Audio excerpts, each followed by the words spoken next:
Thanks, like and subscribe. What's going on, everybody? Gbonics coming at you with another cryptocurrency video.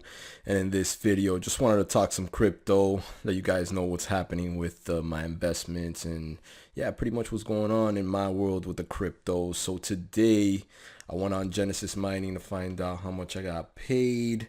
Just got paid a little bit ago, and it's 0.06 BTC. That's around $345, and that's a little bit lower than my previous payments. If I check down here, I was getting paid around 0.07, but that has gone down, seeing as today is the difficulty increase. So yeah, the Bitcoin difficulty went up quite a bit. I'm not sure what percentage it went. Oh, it went up 21.39% today on October 26th. So it's a pretty big increase. Those type of increases suck. And yeah, I mean, over time, keeping up with the Genesis mining is gonna be difficult. So I'm gonna pretty much stick to BitConnect for now as far as like investment goes, just because BitConnect is an easier route to getting more Bitcoin if you just keep on reinvesting than Genesis mining. Although I love Genesis mining just because Genesis mining is a for sure payment.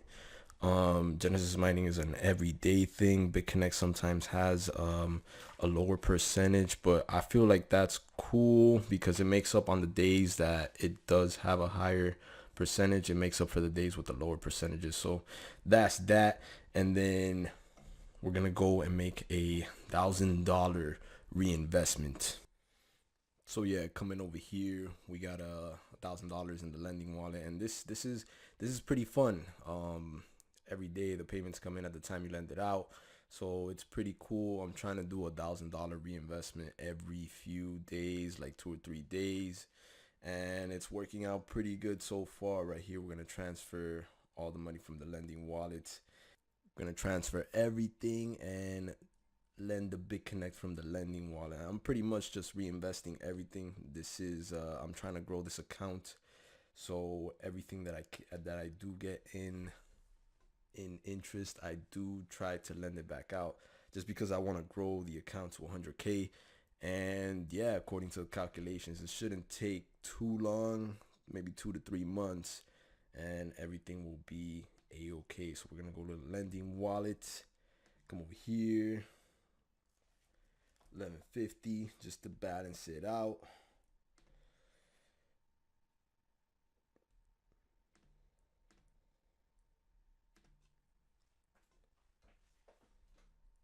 And that is lent, and this is just something I'm gonna be doing every single 2 to 3 days. And yeah, this is how you gain more crypto.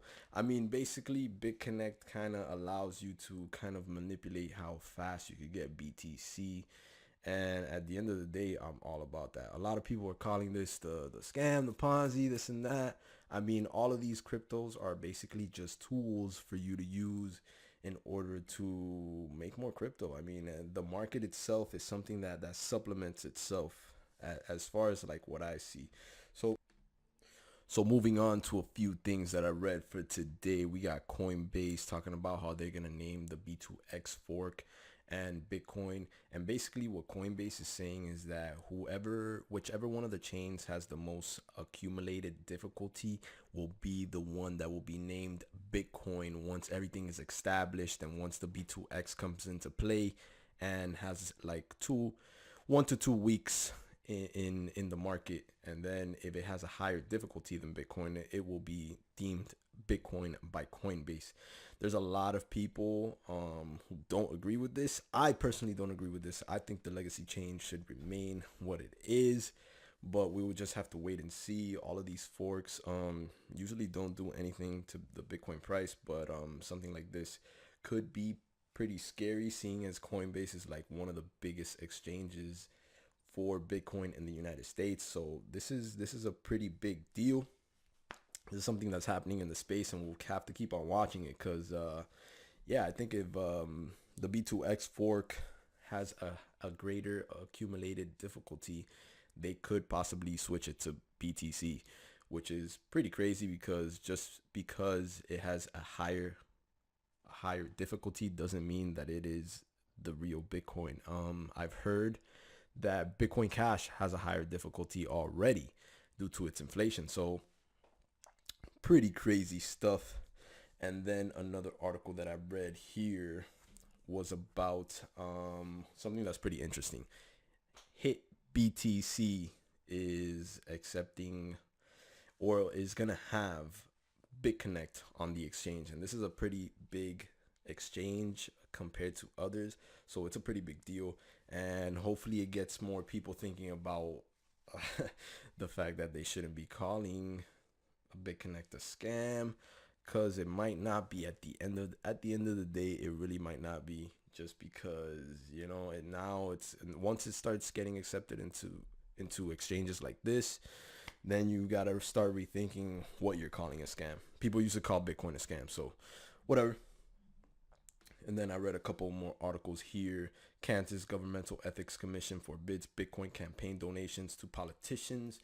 Even though I think everything that has to do with Bitcoin laws are things that cannot be enforced, because Bitcoin is just it's a personal thing. Nobody can prove that somebody else has Bitcoin. So all of these things fall flat on their face. Lawyers are still trying to figure out what exactly it is that they're trying to do with cryptocurrencies. But the way I see it is that cryptocurrencies are really hard to manage. They're really hard to keep track of. There's no tangible ways to prove that any cryptocurrency is in any one spot at any time. So difficult things to keep up with. Next, we got how blockchain is taking over business systems. And yeah, a lot of businesses are looking into this and looking how they can implement blockchain technology into their already constructed business models. So pretty cool stuff. And then we got this guy, Apple's market cap in Bitcoin site, Ronnie Mose. And I do have a video about this guy. I will put it up later. I was watching the video. Very interesting stuff. He has a lot of good points. And basically he's saying that Apple's market cap in Bitcoin sites. So he thinks that Bitcoin is going to overtake Apple, and it's pretty doable. Bitcoin is a money system. So basically anybody who is thinking about money has to follow the money, and Bitcoin is the money. There's a lot of, he says it himself, there's a lot of locked up capital that can flow into Bitcoin, and once this capital flows into Bitcoin, it's to the moon, because yeah, it's around $200 trillion that could flow into Bitcoin, and if just 1% of that goes into Bitcoin, the valuation would be around 50K is what he's saying. So very doable, and lots of bright things for Bitcoin to come. Hopefully it remains the legacy chain. Last thing is about Warren Buffett over here talking garbage about Bitcoin. A real bubble. Billionaire Warren Buffett doubles down on Bitcoin doubts. And there's a lot of people doubting Bitcoin, but Bitcoin is being doubted by these big prominent figures because it disrupts their legacy models, and they don't want any type of disruption from things that were considered games such as Bitcoin. But yeah, there's something coming. I mean, Bitcoin, I don't see Bitcoin stopping. It takes a lot of money to create a Bitcoin, and yeah, this is all just people talking out of their ass. So yeah, guys, that's gonna cover it for this video. If you liked anything on it, please give me a thumbs up, consider subscribing, and I will see you guys in the next video. Peace.